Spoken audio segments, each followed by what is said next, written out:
Hi, friends. Welcome back. We're on chapter 15 of Crenshaw. We know that Crenshaw has just shown up in Jackson's house. And now Robin, his sister, has stumbled upon them and wants to know who Jackson is talking to. Chapter 15. Jack, said Robin in a slurry voice, who were you talking to? Aretha, I said. I was talking to Aretha. I hated lying, but it wasn't like I had a choice. Robin yawned. Were you giving her a bath? Yeah. I looked back and forth and back. Sister. Imaginary friend? Sister? Imaginary friend?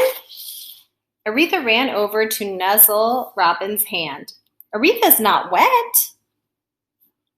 I used the hairdryer on her. She hates the hairdryer. Robin kissed the top of Aretha's head. Don't you, baby? Robin didn't seem to see Crenshaw. Maybe because it was pretty dark in the hallway, or maybe because he was invisible, or maybe because none of this was really happening. She smells the same, Robin observed, nice and doggy.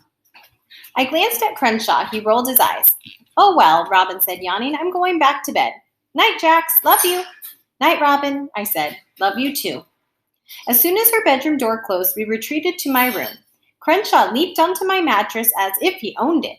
When Aretha tried to join him, he growled. It wasn't very convincing. I need to understand what's happening. I slumped against the wall. Am I going crazy? Crenshaw's tail rose and fell, making lazy S's in the air. Now, no, you most certainly are not. He licked a paw. By the way, at the risk of repeating myself, how about those purple jelly beans? When I didn't answer, he settled into a donut shape. Tail wrapped around himself and closed his eyes. He purred the way my dad snores, like a motorboat with an engine problem. I stared at him, a huge, damp bubble bath-taking cat. There's always a logical explanation, I told myself, and a part of me, the scientist part of me, really wanted to figure out what was going on. Still, a much bigger part of me felt certain that I needed this hallucination, this dream, this thing, to disappear. Later, when Crenshaw was safely out of my house, not to mention my brain, I could think about what all this meant. A soft knock on my door told me Robin was back. She always knocks at the beginning of Wheels on the Bus. Tap, tap, tap, tap, tap. Jackson? Please go to sleep, Robin. I can't sleep. I missed my trash can. Your trash can? Dad took my trash can to sell at the yard sale. I'm pretty sure that was a mistake, Robin, I said. Nobody wants to buy your trash can. It had blue bunnies on it. We'll get it out of the garbage in the morning, out of the garage in the morning. Aretha made a move to sniff Crenshaw's tail. He hissed. I put my finger to my lips to shush him, but Robin didn't seem to hear anything. Night, Robin, I said. See you in the morning. Jackson? I rubbed my eyes and groaned the way I had seen my parents do more than once. Now what? Do you think I can get another bed someday? Sure, of course. Maybe even one with blue bunnies. Jackson? Yes? My room is scary without my stuff in it. Could you come read me Lyle? I took a slow breath. Sure, I'll be right there. Robin sniffled. I'll just wait right here by your door, okay? Okay. I shot a glance at Crenshaw. Just give me a second, Robin. There's something I really need to do. Okay, readers, so it appears as if Robin cannot see Crenshaw. Let's keep going. Chapter 16. I went to my window and opened it. Carefully, I pulled out the screen. Our apartment was on the ground floor. A few feet below the window, a cushion of grass waited. Goodbye, Crenshaw, I said. He opened one eye a bit, like someone peeking from behind a shade. But we were having such a lovely time. Now, I said. I put my hands on my hips to show I meant business.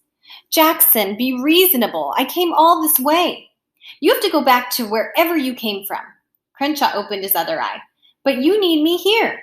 I don't need you. I have enough to deal with already. With a great show of effort, Crenshaw sat up. He stretched, easing his back into an upside-down U. I don't think you understand what's going on here, Jackson, he said. Imaginary friends don't come of volition. We are invited. We stay as long as we are needed. And then, and only then, do we leave. Well, I sure didn't invite you. Crenshaw sent me a doubtful look. His long, whiskery brows moved like strings on a marionette. I took a step closer. If you won't go, I'll make you go. I put my arms around his waist and yanked. It was like hugging a lion. The cat weighed a ton. Crenshaw dug his claws deep into the quilt my great Aunt Trudy made when I was a baby. I gave up and let go. Look, Crenshaw said as he extracted his claws from my quilt. I can't go until I help you. I don't make the rules. Then who does? Crenshaw stared at me with eyes like green marbles. He put 2 front paws on my shoulders. He smelled like soapsuds and catnip and the ocean at night.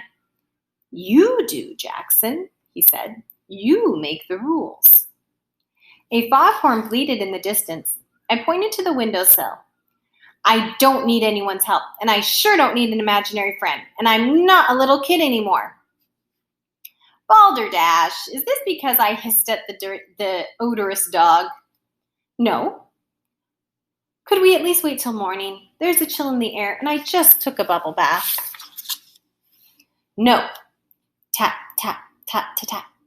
Jax, it's lonely in this hallway. Coming, Robin, I said. Out of the corner of my eye, I noticed a frog hop onto the windowsill. It gave a tiny, nervous croak. We have a visitor, I said, pointing. Maybe if I distracted Crenshaw, he'd move. Did you know some frogs can leap so far? It'd be like a human jumping the length of a football field. They're amazing jumpers. They're amazing bedtime snacks, too, murmured Crenshaw. Come to think of it, I wouldn't mind a little amphibious morsel. I could see he was in full predator mode. His eyes turned to dark pools, his rear wiggled, his tail twitched. See you, Crenshaw, I said. Fine, Jackson, he whispered, eyes lasering in on the frog. You win. I'll leave. Do a bit of hunting. I am, after all, a creature of the night. Meantime, you get to work. I crossed my arms over my chest. On what exactly? The facts. You need to tell the truth, my friend. The frog twitched and Crenshaw froze. Pure muscle and instinct. Which facts? Tell the truth to who? Crenshaw pulled his gaze off the frog. He looked at me, and to my surprise, I saw tenderness in his eyes. To the person who matters most of all. The frog jumped off the sill, back into the night. In one magnificent leap, Crenshaw followed. When I ran to the window, all I saw was a blur of black and white, streaking through the moon-tipped grass. I felt like I'd taken off an itchy sweater on a cold day, relieved to be rid of it, but surprised by how chilly the air turned out to be. Okay, readers, I want you to think about who, as we go to the next chapter, who do you think is to the person who matters most of all? Who do you think Crenshaw means when he's talking about this person that Jackson needs to tell the truth? Jackson doesn't even know what truth he needs to tell or who he needs to tell it to. So start to think about that. Who do you think Crenshaw is talking about when he needs to tell the truth?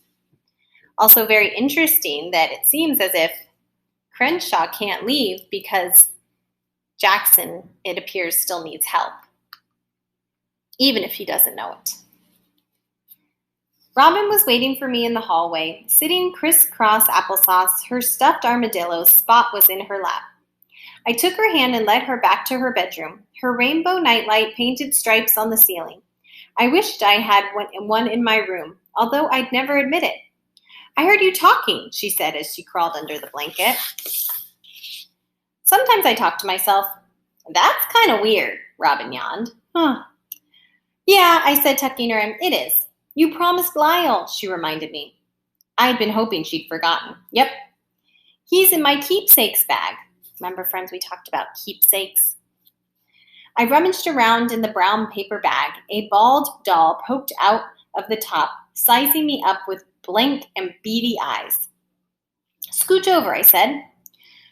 Robin made room for me on her mattress. I opened the book. Its pages were soft, its cover tattered. Robin, I asked, have you ever had an imaginary friend? You mean like invisible? Invisible, yeah, like that. Nope. Really? Never? Nope. I have Lysandra and Jimmy and Kylie and sometimes Josh when he's not being a boogerhead. They're real, so I don't need to pretend. I flipped through the pages of the book. But sometimes, when you're alone, I paused. I wasn't sure exactly what I wanted to ask. Like, say you're home and you don't have any friends over, and you really need to talk to someone who will listen. Not even then? Nope, she smiled, because anyways, I have you. It made me happy to hear her say that, but somehow it wasn't quite the answer I'd been hoping for. So it sounds like he was hoping that she would have an imaginary friend. Maybe that would make him feel better about also having an imaginary friend. I opened the first page. This is the house on East 88th Street. It is empty now. Like our house, Robin interrupted, only we live in a apartment. True, Jax, Robin said softly. Remember when we lived in the minivan for a while? Do you really remember that? You were just little. Kinda. I remember, but not really. Robin made Spot do a little dance on her blanket. But you told me about it, so I was wondering. Wondering what? Spot performed a black flip. Wondering if we're going to have to live there again, because where would we go to the bathroom? I couldn't believe it. Robin was just a kid. How had she figured out so much? Did she spy on our parents the way I did? Robin sniffled. She wiped her eyes with Spot. I realized she was crying without making any noise. I miss my things, and I don't want to live in a car with no potty, and also my tummy keeps growling, she whispered. I knew what to tell her. She needed to hear the facts. We were having money problems. We were probably going to have to leave our apartment. We might even end up back in our minivan. There was a good chance she'd have to leave all her friends behind. I put my arm around Robin and hugged her close. She looked up at me. Her eyes shimmered. You need to tell the truth, my friend. Don't be ridiculous, I said. We can't live in our car. Where would we put popsicles? Besides, Aretha and Dad snore like crazy. She laughed just a little. You worry too much, girl. Everything's fine. I promise. Now let's get back to Lyle. Another sniffle, a nod. Hey, fun fact about crocodiles, I said. Did you know that a bunch of them in the water is called a float? Robin didn't answer. She was already sound asleep, snoring softly. Me, I couldn't sleep. I was too busy remembering. Ooh, friends, what do you think he's remembering? The next time we'll read part 2. Okay, readers, I will see you next time for Crenshaw. But some good things to think about, readers. Who did Crenshaw? Who do you think he means that Jackson has to tell the truth? Maybe Robin, his parents? What truth? Also, something else to think about. What do you think that Jackson is remembering? I'm wondering if he's going to remember about the time they had to live in his minivan because they didn't have a home. Okay, we'll see you next time.